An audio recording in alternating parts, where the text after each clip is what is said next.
not to use Okay. a whole hour of your time. Yeah, so this is a restorative empathy circle that we're doing with XR Santa Cruz. And I just wanted to share my intention. So I'm going to kind of written a few things down here that I just want to set things up. So restorative empathy circle has the intention of creating a regenerative culture of empathy. And that means to, foster mutual listening, understanding, care and trust and support, and to create a constructive, collaborative relationship going forward, with all the parties involved. And for each person to be able to fully express themselves, to share whatever they want, fully share whatever, is up for you, and for you to be heard, and everyone to be heard to their satisfaction. So, just feel that you've really been understood by whoever it is that you'd like to share with. We're recording this just to create a model as a sample. So we're going to creating a sort of a case study that we would like to share with other XR groups to say, Hope it hey, doesn't blow up and actually reflects well I on the know it could all blow up and this could be a disaster. It's like, this is what you're not to do. So yeah, exactly. So we hope for the best. So, so this is a pre-circle, for you to be heard, about the issues, that are here. And all I'm going to do is use that empathic listening. You just share, and I'll reflect back my understanding just to accompany you basically on, just sharing whatever it is that's up for you. And then after I've listened to all the participants, we'll come, have an empathy circle. So does Yeah, that sound clear or okay, all that? it does. I'm interested in how that process works. If you've gathered information, and I suspect it's both emotions primarily, but also gathering some story, that how does your role, or the role of somebody else who's in a sort of a facilitator position, enter into that? If the idea is just active listening and a rotating listener, speaker, observer kind of role, how proactive is the facilitator based on having this background knowledge? Does that Okay, make sense? so yeah, so I'll just reflect back that you're wondering about the role of the facilitator. Like, what does a facilitator do? Do they just they have some background knowledge about the different aspects of what people have shared? And with that, what does the facilitator do? You're understanding that there's sort of this rotating roles of speaking and listening, and more just wondering what the facilitator would do. Is that did I kind of get I it? feel heard. Okay, that's it. That's it. Yeah. So yeah, the facilitator will, it's pretty much keeping everyone on track. I'll maybe start the conversation. I'll be a participant too, so you can actually speak to me. Sometimes the participants have difficulty speaking to each other. It's good to have someone to speak to, and I'll reflect back. Or I'm also just a participant like everyone else. So Yeah. uh, we all have sort of the main thing is the facilitator. I sort of keep holding the space to keep everybody within the process is all. Everybody takes turns, or I do Right. the timekeeping, and so yeah. Okay. And just because I'm a process geek and I'm really Mm-hmm. curious about this, how much of what we're doing now is you're sort of gathering information? How much of it is kind of indirectly teaching us the process Mm-hmm. ahead of time? Yeah, Like I would how much say, is this modeling? yeah. So you're kind of wanting to understand the process more, and it's like how much is, gathering information somehow that I would use that versus just kind of getting familiar with the process. And is that kind of the Yes, that's essence? correct. Okay, so I would say it's primarily for right now is for you to feel like you're heard and understood about the issue at hand, Mhm. and that as people feel heard, that somebody is hearing them and understanding them, so the stress level goes Yeah, down in the everyone, temperature goes down. Yeah. temperature goes down, people feel So heard. we'll be So a little cooler as we enter the process. exactly, yes, and somebody will have heard you to your satisfaction, so I'll have modeled the process. So that's the second part that you're talking about. So Mhm. Okay, that yeah. sounds good. Thank you for explaining. Okay, so just you want to share anything that's on your mind about the issues that you feel are going on there? Yeah. was trying to think of sort of, I mean, there's a lot of story, there's a lot of detail, there are a lot of particular interactions that were triggering for me or another party, including some I need to take responsibility for. But I think the piece that seemed most important to me this morning when I was trying to think about this is uncertainty about social capital, about how people are viewing me. You know, I work a lot with sort of shame theory, so I don't know if I'm in the tent or outside the tent or, you know, standing in the doorway. You know, social capital is a complicated map, and I know where I have strengths and stuff, but for a lot of the people in the group, I really don't know where I stand, because there's a level of conversation beyond reactivity that's happening on, I mean, there's not a lot of conversation beyond reactivity that's happening on both, for multiple people. I don't want to say both sides, because it's a far more complicated map than that. And I feel like I'm sort of in the middle of that, where I really don't know what's going on. I hear pieces, and then I hear other pieces, and I get a little paranoid, and then I'm wondering if I'm overreacting. So yeah, there's that communication piece about where I stand.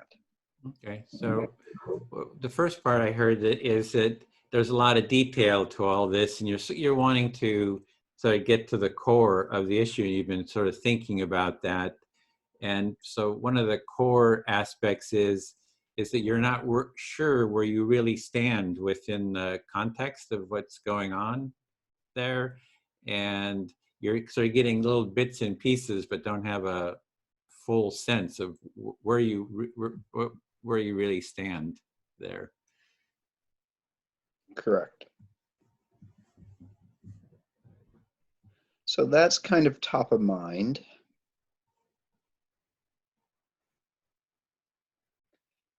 I think there's a little bit of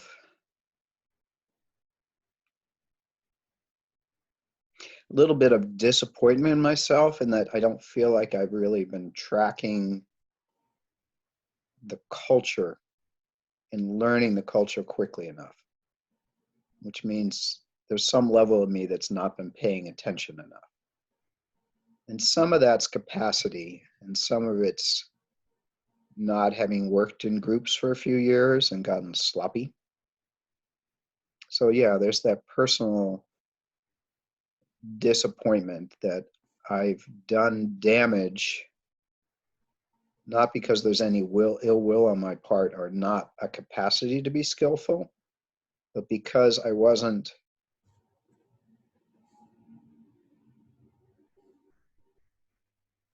I don't want to say perceptive enough, but I wasn't attuned enough quickly enough, and I didn't make corrections as quickly as I would like to. And I usually pride myself on that, and so I feel like I've let myself down. So what I'm hearing there is you really value sort of being attentive to what's going on in the environment and sort of addressing it.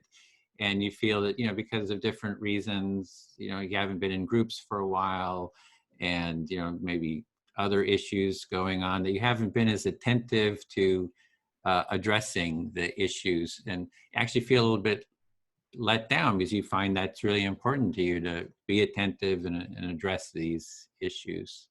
Yeah. I like to be skillful, and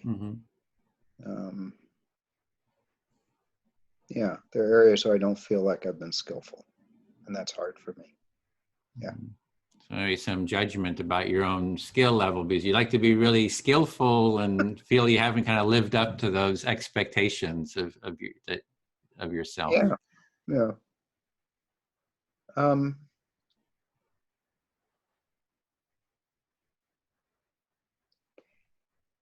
My communication is very, style is very direct, and I kind of load a bunch of information in it, and some of that has been by email. A lot of it has been by email. And email's funny, like, if you're sitting in a room with people you trust and you go, yeah, it just feels disrespectful to me, I'm not calling them disrespectful. I'm saying that the situation, what is happening now, is right. And that's a function of what I'm referring to as social capital.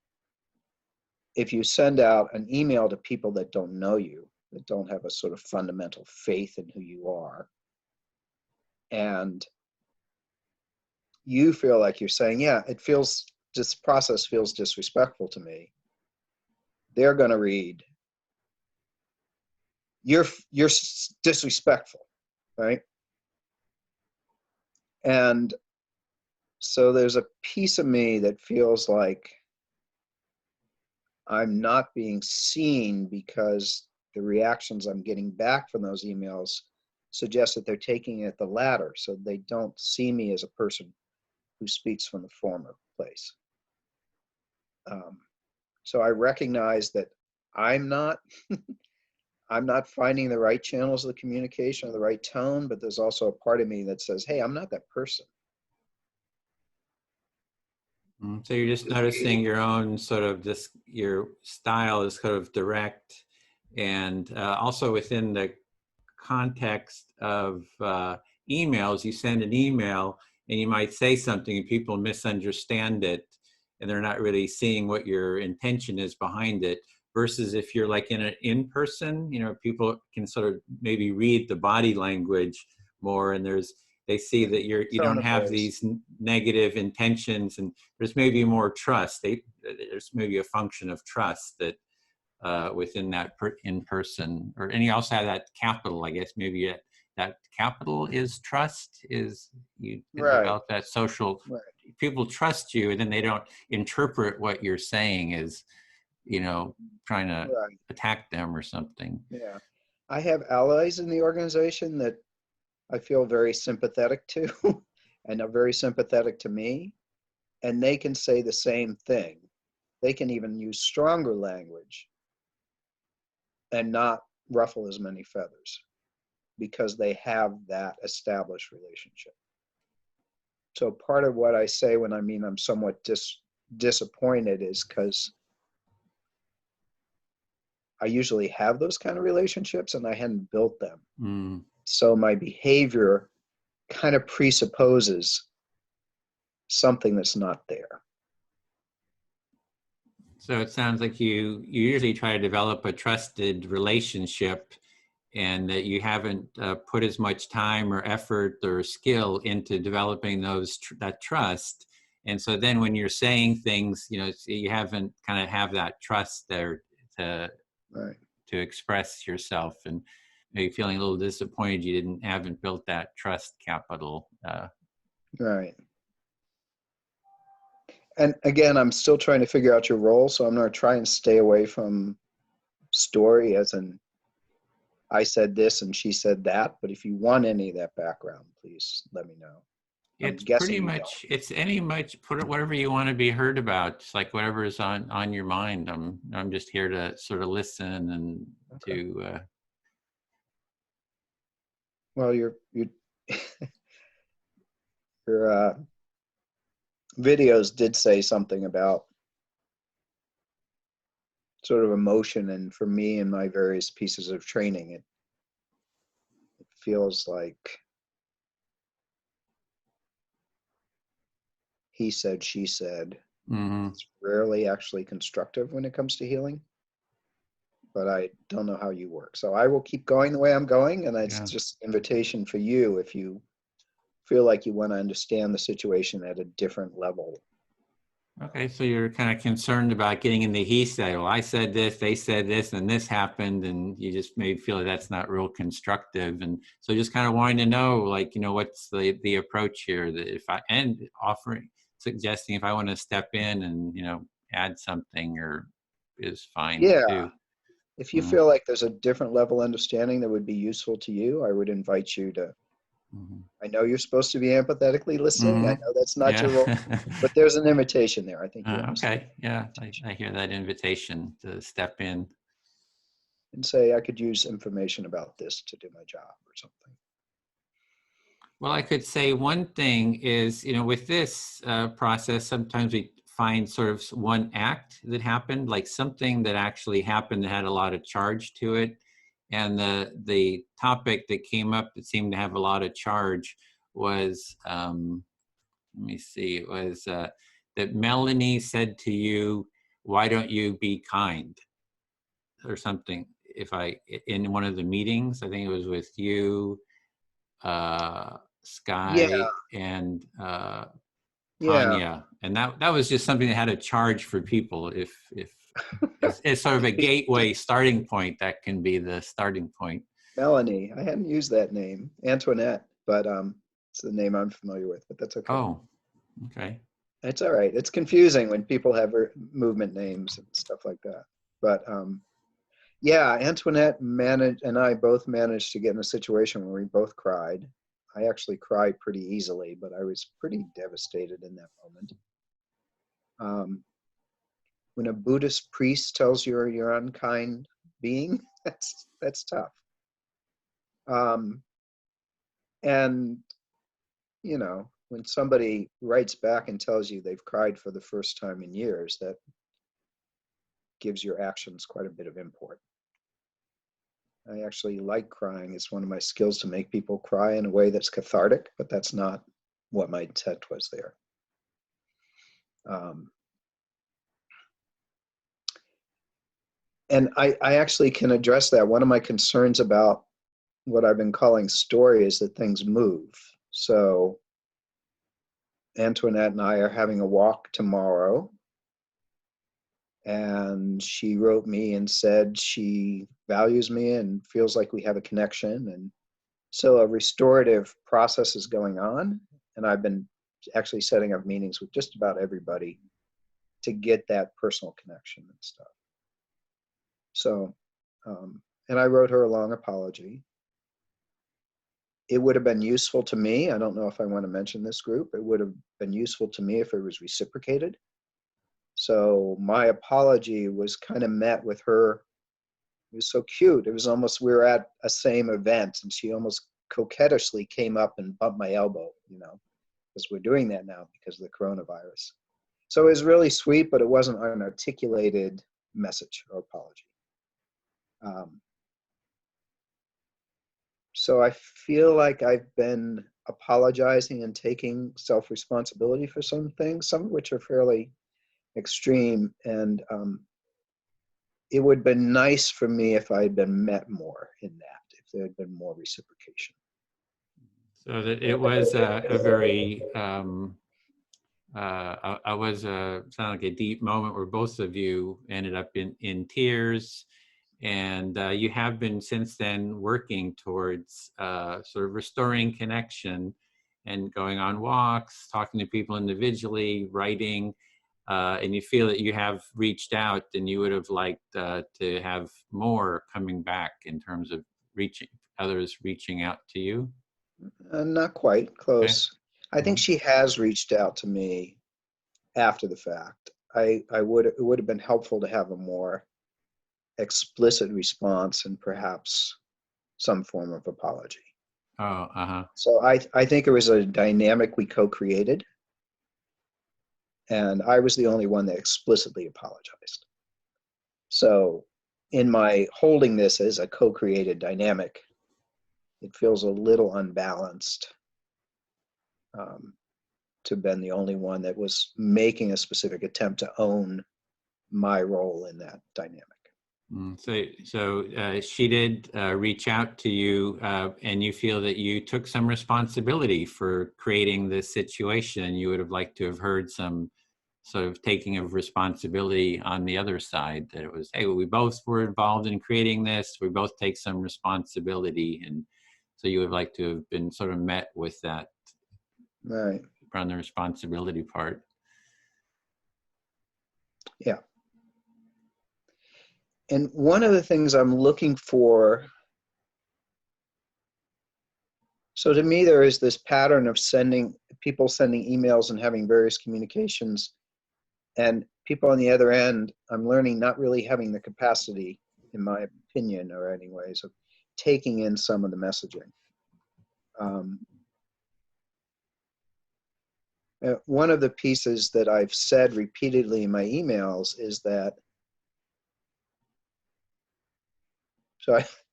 so Sky, I presume that's one of the names you're using, is by her own admission a very volatile person who speaks out of anger very highly, is quick to be frustrated, also cares very deeply about things, and has a lot of insights. And it is very hard for people to listen to her because of her presentation of herself and her, I think, what others would describe as hypercriticality. And part of my idea of leadership is that an organization should keep assets, and she's clearly an asset in that respect. You could say that she's too disruptive and antagonizing, and that therefore her value is outweighed by the negative value that she brings. Perfectly reasonable argument. It's not mine, because I feel like leadership involves figuring out how to work with people that bring value to an organization. And so, and I tend to be pretty loyal, and I tend to give my loyalty to people that are sort of down in the leadership chain, younger, alternative in some way. I'd rather mentor somebody who's missing some skills than to write them off. And so I have taken this role on with Sky, trying to get her big ideas and her antagonistic approach translated into concrete proposals that can move forward. And so taking some of the charge off of how she's saying things by helping people focus on what she's saying. And I believe that my advocating for her has been seen as, it's like sort of like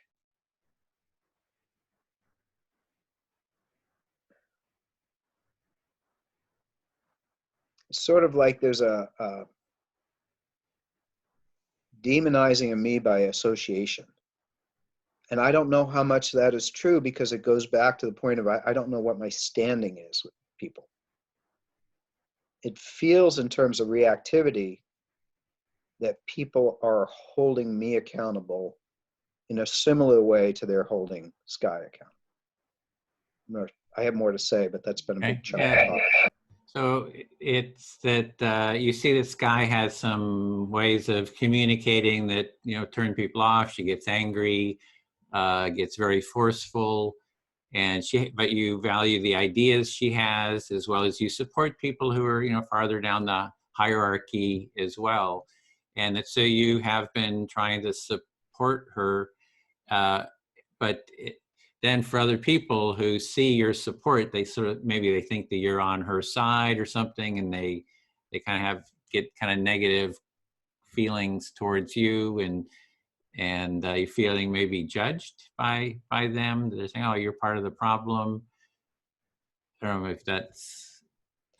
Oh, yes. I mean, I think it's sort of, it's partly guilt by association, Mm-hmm.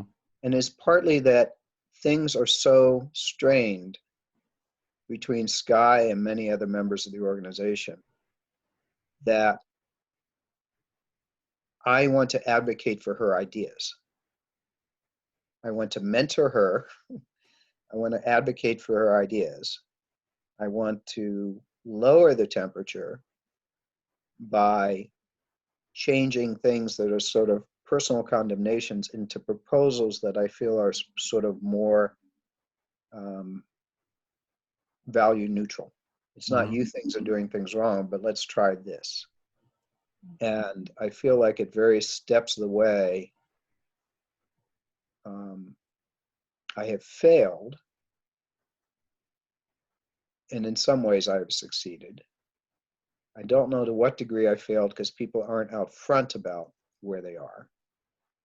And I don't get any feedback or acknowledgement that these things can be valuable, that this style of leadership, the need to keep somebody with great ideas and great knowledge base in the organization, the capacity to mentor people who are difficult, the capacity to step in and advocate for people who are feeling alienated, because Sky is the tip of the iceberg. There are other people who are feeling alienated in the organization, and they don't engage the way she does. So if we can understand why she's feeling alienated and learn lessons from that, we can build a better organization. The fact that I'm actually trying to grow the diversity of the organization by doing this. So these are all, I believe, valuable things that I'm bringing to the table. Those things don't get acknowledged or appreciated in any way that I'm able by some of the people. I mean, there are people, Megan for one, who, I don't know if you've talked to Megan or where she is in this loop. No, okay. There are people who are part of, I'm going to use a disparaging word here, but between you and me, the cadre, that that I think do understand what I'm trying to do and support it. Tonya would be another one. But for a lot of people, I feel like I'm making explanations that are just going into a black box. I don't know if they're heard or not. They're certainly not reflected back, and they're certainly not appreciated. Not explicitly appreciated. There's no appreciative feedback or even any indication of understanding that I'm not just a disruptor, that I actually have a strategy and intent for the organization that has value. So you're really trying to contribute to the organization and to the well-being by sort of mentoring and supporting Sky, you know, just trying to translate what she's saying into, you know, concrete proposals and trying to have a constructive, you know, effect, and that people don't really understand what it is that you're trying to do, or maybe a few do, some do. It's not all black and white. Some do, but there's not a kind of with the core, the so-called cadre, that there's not an appreciation or even understanding or even appreciation for the how you're trying to contribute in sort of a leadership, a style of leadership where you try to bring people into the process and try to find out what they have to contribute, really. Yeah. And there's some frustration that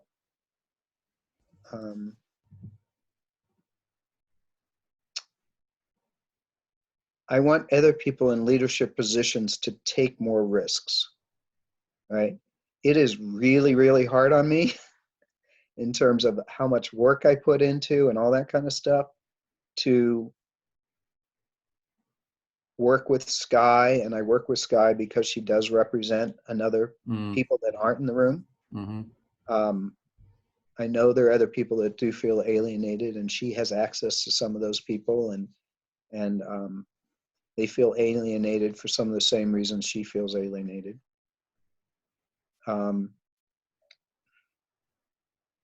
And there's something about leadership that's, you know, sort of requires some courage. It's the ability to set aside your own reactivity and do the thing that is right for the organization. This is the judgmental side of Craig, and I haven't really expressed this directly, but if someone who does not have skills but has value comes at you, up to a point,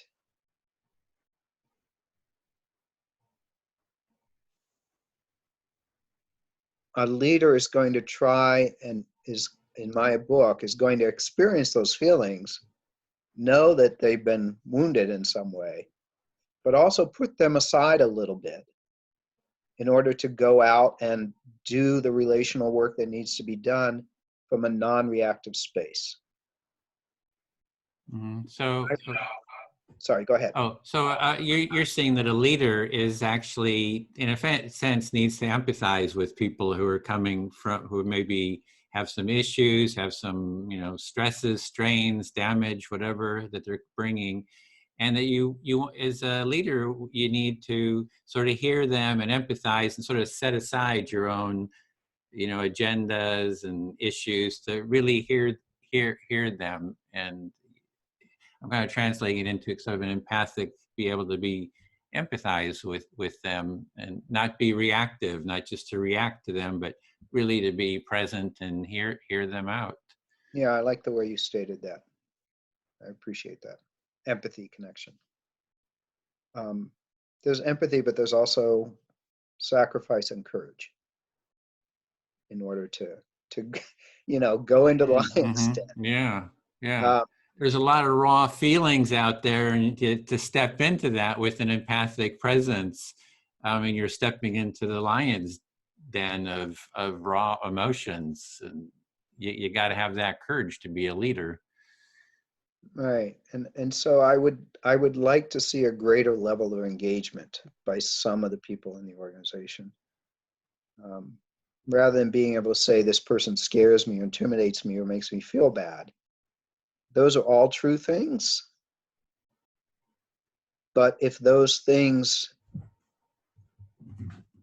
and I'm a great believer in leadership. I'm not a believer in hierarchy and hierarchical leadership, but I believe within organizations there are leadership skills that work horizontally that are really important. And that is one of the things I would look for more in some of the people that I have sort of been in a leadership position. So anyways. Yeah, so in a sense, you're wanting the leadership, who have that leadership role, to be more empathic. I mean, to have more empathy for others in the group at the core. Yes, and more courageous in their engagement, their ability to engage, to take risks, personal risks in that engagement.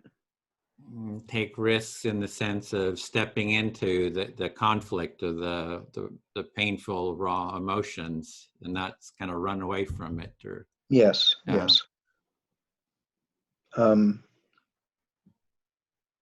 Yeah, so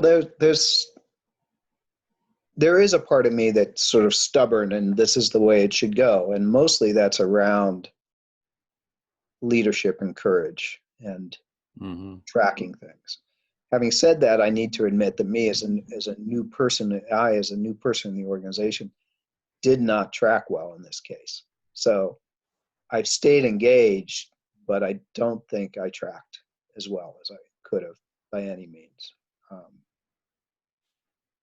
So you have some wishes of the leadership that they would have been like more empathic, more listening, but then you also see that maybe you didn't do as much as you could have either to kind of track what was, kind of followed and kind of tracked what everyone else was doing. So taking responsibilities is kind of what I'm hearing, that you valued that responsibility, and you feel like you didn't step up to your own sense of responsibility. Yeah.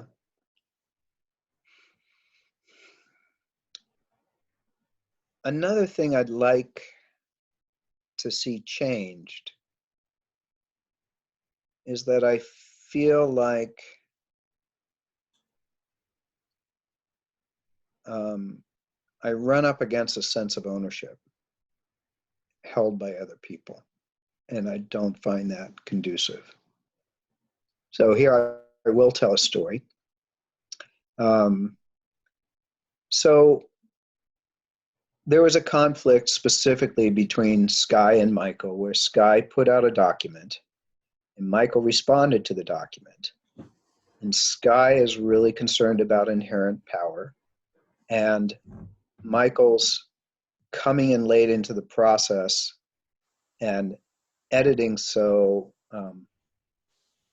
authoritatively was triggering to Skye. Now, I did the same thing with somebody else's document early on. So I'm not trying to condemn Michael, But when this exploded and they were moving towards mediation, I put out what I thought was a sort of general, gently worded email that said, what a wonderful opportunity to look at how we work with feedback and criticism in the organization. That was it. You know, I have a friend who's a therapist, and every time you try and bring up some really hard issue with her, she looks at you and she goes, "Aren't you lucky?"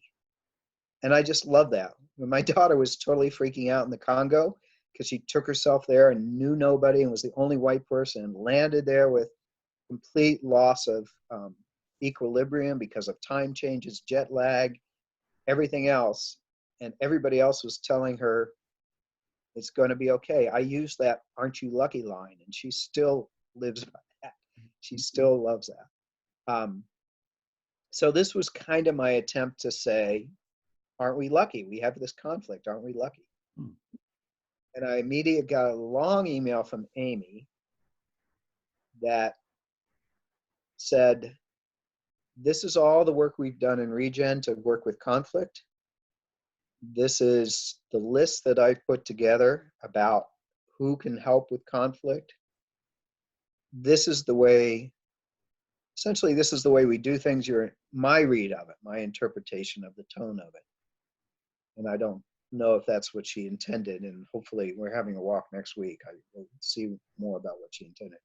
But it felt like you're a newcomer, you don't know, and what you're doing is devaluing all the work that's come before.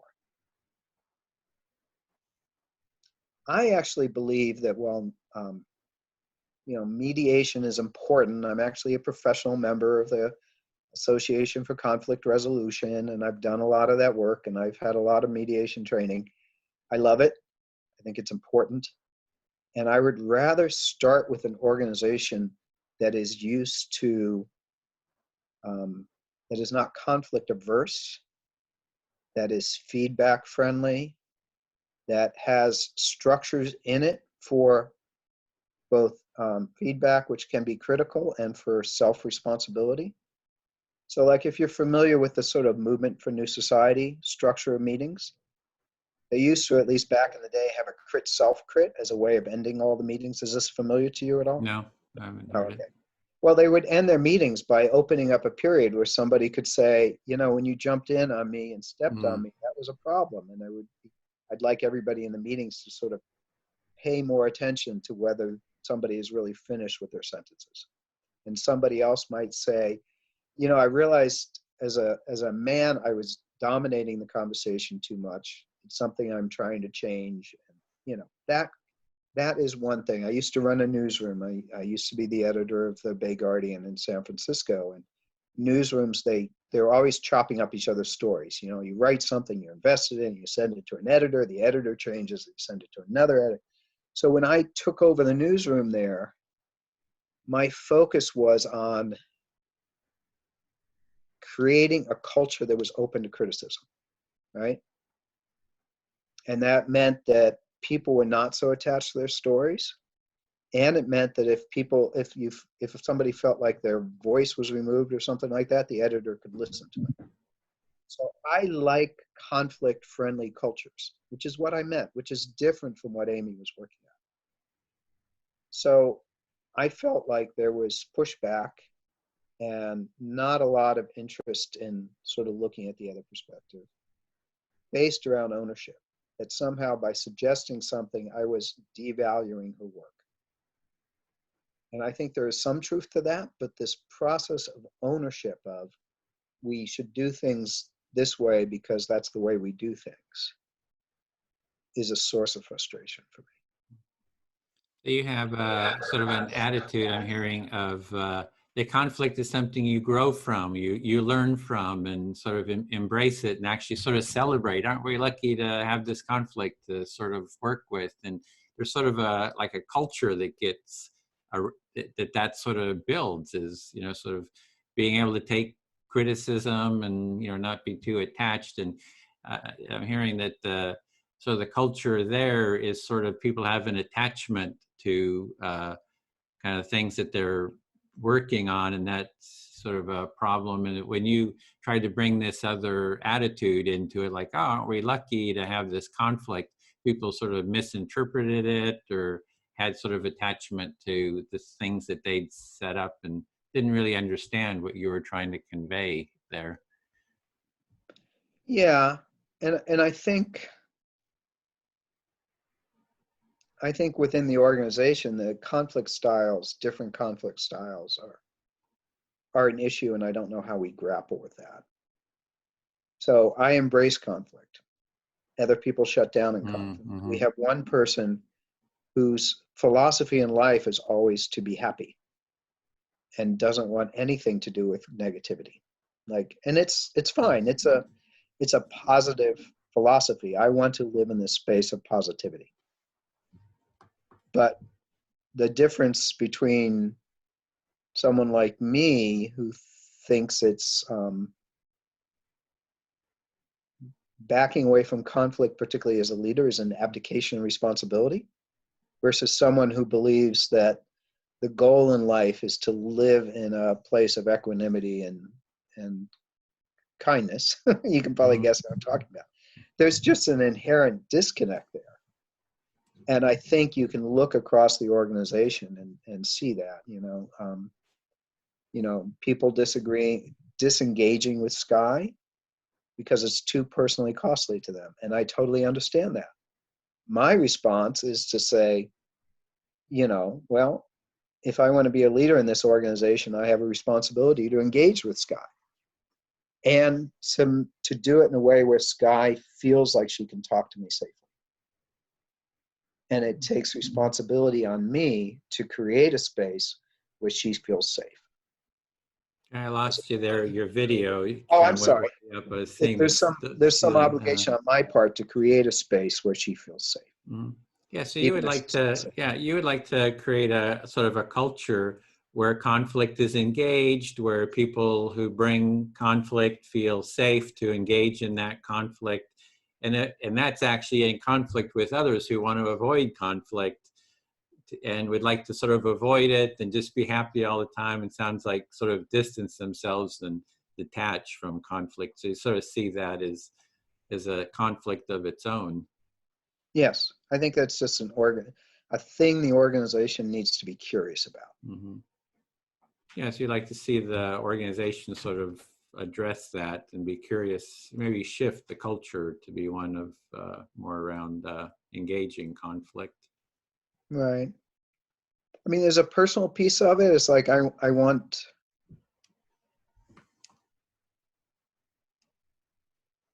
don't want the organization to agree with my approach, but I also don't want it to seen as hyper negativity or something like that.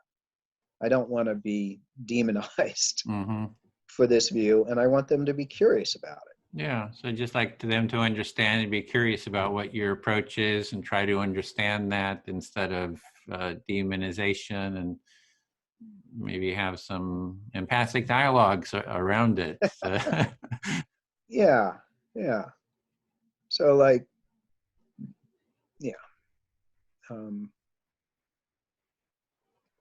and I do have people that I think really appreciate me, and I do. Your eyes just went. Are you looking at the clock or? Oh, no. Our Okay. partner just kind of came into the room, so I was a little Oh, that's what distracted it was. because, yeah, she came in. You probably felt the energy shift. So I Yeah. was a little aware of another Well, your eyes presence. moved. Yes. Yeah, Yes. of the room. Yeah. Okay.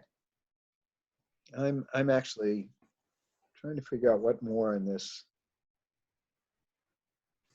is useful. I think what I was saying was that it goes back to this very first thing. I know I have people who really appreciate me in that thing. And I know, like Amy and I have had conflict, but when she sends out a strategic document to the people who are in this stewardship group, which has probably come up, she includes me on the list because she appreciates my strategic thinking. But I don't know how far that goes. I don't know how upset people are with me. And I don't know how they frame that upset to each other in their own heads. So, Antoinette exploded on me in a way that is very painful to me. So that suggests there's some to me that there's actually some deep conflict Mm. that I don't want to undervalue or give too little import to.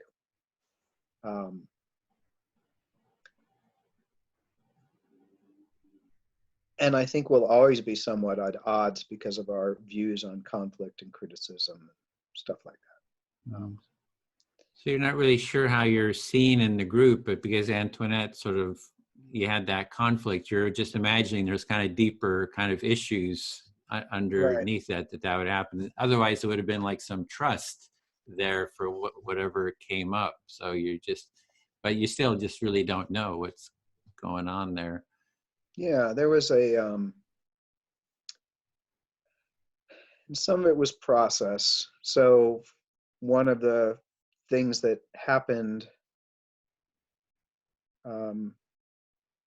was that, okay, so there's stewardship, and within stewardship, there was a decision for two people, Michael and Angeli, to come and talk to me about how things were going. And this is not a normal check-in process. So I'm wanting to know whether this how things are going is whether they just want to know how things are going, or whether somebody has a problem with me and this is the way they're framing it to make it more palatable, or whether they're disappointed in the progress I made on the things I committed to do.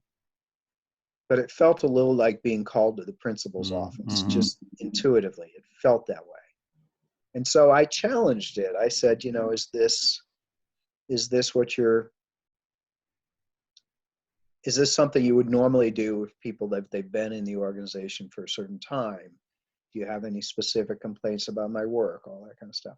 And as we sort of drilled down with Angeli, she said that somebody has a problem with me in stewardship. And I said, well, this is not the process that I would want to follow. If somebody has a problem with me, let them be specific about it and come to me. And if it doesn't feel safe to come to me, then I'm really happy to create any kind of process that would make them feel safe. And Angeli said, okay, well, you're right. It's not a good process. We're going to back away. So that went away. That meeting went away. Basically, I refused to take it. And Angeli at least agreed that that was the right thing for me to be doing. But I still don't know who in stewardship had a problem with me and what that problem was. Mm-hmm. So that opacity is an issue, not just for me, but I believe in terms of the organizational functioning. So when I'm supporting a proposal to do away with stewardship, which stewardship is also supporting, I'm just trying to do it in a more detailed way. Part of it is making sure that there aren't little pockets where people have hidden conversations about other people, right? If I move it from stewardship to an open core meeting and democratize the core process, then it eliminates the possibility that some inner circle is going to be comparing notes on people, but not sharing what that is. So, little piece of story. Mm-hmm. Yeah, so a little bit of a story that it's not like there's somebody that has an issue with you, but it didn't come to you directly, and it sounds like you're even questioning what's kind of who it is. You know, what's when there's like a lack of being able to transparency, and it just creates kind of issues of Right. what's going on. What can I trust? It's just like. Right. And you would have liked to have just been able to talk to them and kind of deal with the conflict directly. And it's still kind of there and you don't know what's going on. It's not clear. Yeah. And, Mm-hmm. I think it might have been Antoinette just because of the reaction that came out of her in that one sort of meeting that left us both in tears. But I'm just left to surmise that. And Mm-hmm. in those situations, there's no way to do repair. And So really, you would like to be able to repair the relationship like you've been doing with, I've been hearing some others you've been trying to repair. And if the person won't come and speak to you directly, or there's no way you can sort of repair the connection. Absolutely. I pride myself on housekeeping. Like this notion of courage and relationships applies to housekeeping. It's like, oh, this thing happened. Can we check in? Mm-hmm. And there's not really an opportunity for that. Um, and, you know, in this, like Antoinette and I will try to do some repair on our hike tomorrow. And there's a lot of, I think, opportunity. She's really left the door open in her communication to say she's curious about who I am and how I think, and very welcoming. But at the same time, I think she's opted out of this process, right? Because she doesn't want to, she said she doesn't want to spend time in her life on this kind of conflict, Mm-hmm. right? So, yeah, I just think that putting, I have my own views, but putting myself aside for a second, as just somebody who's run organizations for most of his life, I think there's a fundamental issue around conflict style, and I'm not sure how to get at that. Mm-hmm. And especially leadership. If you're going to be a leader, how are you going to, what conflict resolution style are you going to use? Is it going to be sort of direct engagement or kind of personal engagement or just detachment or Right, withdrawal? So there's kind of like different styles that are right. possible here. Yeah, and for what it's worth, my idea about leadership, excuse me as I shift around here, is that a leader should understand the different conflict styles and should understand his or her default, but also have access to all the other ones and be able to make conscious choices about where they are. So for me, it's not that somebody has to have a conflict style of a particular nature. It's that they need to understand that one style applied to all situations isn't really constructive many times. Mm. So for the leadership, I like to have sort of a plethora, a variety of leadership styles and ability to kind of move from one style to the other and not be sort of And fixed. conflict styles. Conflict styles, yeah. So, Yeah, there's all this sort of research and science about how you can create little systems to describe, you know, typical forms of conflict style. And you just kind of went through that, disengagement being one of them. And I don't think I've done a great job lately, but for me, I think about that. It's pretty clear that my engagement style wasn't working in this group. So I've now disengaged and gone to walks and meetings where I'm hopeful to just listen, because I think there are people that can't, their nervous systems are so aroused now that they can't really be talked to. So my style is to talk to people and to engage aggressively in resolving conflict, and that's not open to me. If I want a horizontal leadership role in this organization, I need to be able to take a walk where I'm not engaging and I'm doing empathic listening.